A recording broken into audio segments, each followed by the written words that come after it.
আচ্ছা, একবার চিন্তা করুন তো, যে রাষ্ট্র হাদির মতো ন্যাশনাল হিরোর হত্যার বিচার করতে পারে না, সে রাষ্ট্রে আমি আপনার মতো কীটপতঙ্গের হত্যার বিচার কি কখনো আশা করা যায়?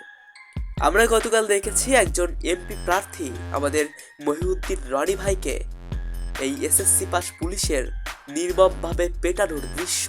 আমরা আরও দেখেছি পথচারী থেকে শুরু করে আমাদের সাংবাদিক ভাইদের উপরে পুলিশের রাগ, ক্ষোভ এবং আগ্রাসন।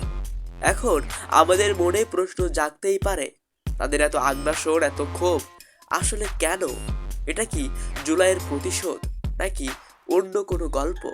জুলাইয়ের পর অ্যাটলিস্ট এতটুকু আশা ছিল যে এই পুলিশ বাহিনীর মিনিমাম লেভেলের হলেও সংস্কার হবে, কিন্তু বারংবার এটা ভুল প্রমাণিত হচ্ছে। গতকাল ইনকিলাব মঞ্চের সাথে পুলিশি বর্বরতার যে চিত্রায়ন দেখলাম, এটা খুনি ও ফ্যাসিস্ট হাসিনার পুলিশের এক্সটেনশন ছাড়া কিচ্ছু না। এরা কেউ বাধ্য হয়ে বা এটাকে থামাতে এমন বর্বরতা করছে না, সম্পূর্ণ স্বতঃস্ফূর্তভাবে ও দাপটের সহিত বিন্দুমাত্র অনুশোচনা বোধ ছাড়াই এক একটা গুলি ছুড়ছে, গ্রেনেড মারছে, কুত্তার মতো লাঠিচার্জ করছে। জুলাইয়ের পর প্রথম ব্যর্থতা এটাই যে এই পুলিশ বাহিনীকে আর ঢেলে সাজানোর মতো কোনো ব্যবস্থা করা হয়নি। পোশাক পরিবর্তন করলে কি আর চরিত্র বদলায়? এটা সংস্কার না করার পেছনে কত জোরে যে তদবির আছে, সেটা বর্তমান অবস্থা দেখেই বোঝা যায় খুব সহজেই। এই পুলিশি ব্যবস্থাপনায় 12 তারিখে ইলেকশনে যে কতটা থ্রেটের মুখে, যে ইন্টারিম আমাদের ভাইদের রক্তের উপরে ক্ষমতার স্বাদ পেয়েছে, আজ সেই তাদের রক্ত ঝরতে দেখেও নীরব। আমাদের খুঁজে বাহির করা উচিত গতকাল এই পুলিশ কাদের কথায়, কার কথায় এমন বর্বরতা, নির্মমতা দেখিয়েছে। এই পুলিশ চাইলেই অনেক কিছু করতে পারে। মাসের পর মাস চলে যায়, দিনের পর দিন চলে যায়, শুক্রবার আসে, শুক্রবার যায়, কিন্তু আমার ভাইয়ের বিচার আর হইল কই? আমার ভাই আজ করতে পেরেছিলেন যে তার সাথে এমন কিছুই ঘটতে পারে একটা কথাই।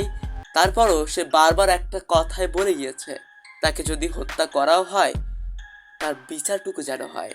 আর যদি সেটা না হয়, তাহলে তার মতো সাহস দেখিয়ে আর কেউ রাজপথে বুক চিতিয়ে দাঁড়াবে না, সত্য কথা বলবে না, গুলির মুখে কথা বলবে না। দেখুন, আমাদের দেশে ভালো রাজনৈতিক নেতা জন্মায় না, আর জন্মালেও তাকে বাঁচতে দেওয়া হয় না।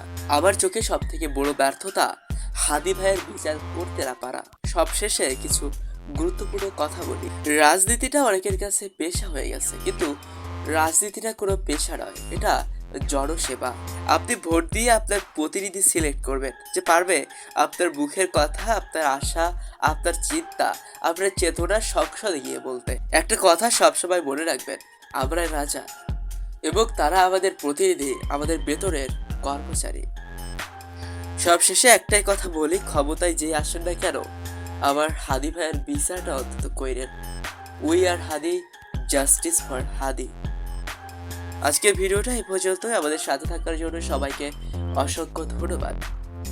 ভিডিওটি শেয়ার করুন আপনার বন্ধু পরিবারের মাঝে এবং ট্রুথ আনকভার্ড সাবস্ক্রাইব করুন। আল্লাহ হাফেজ।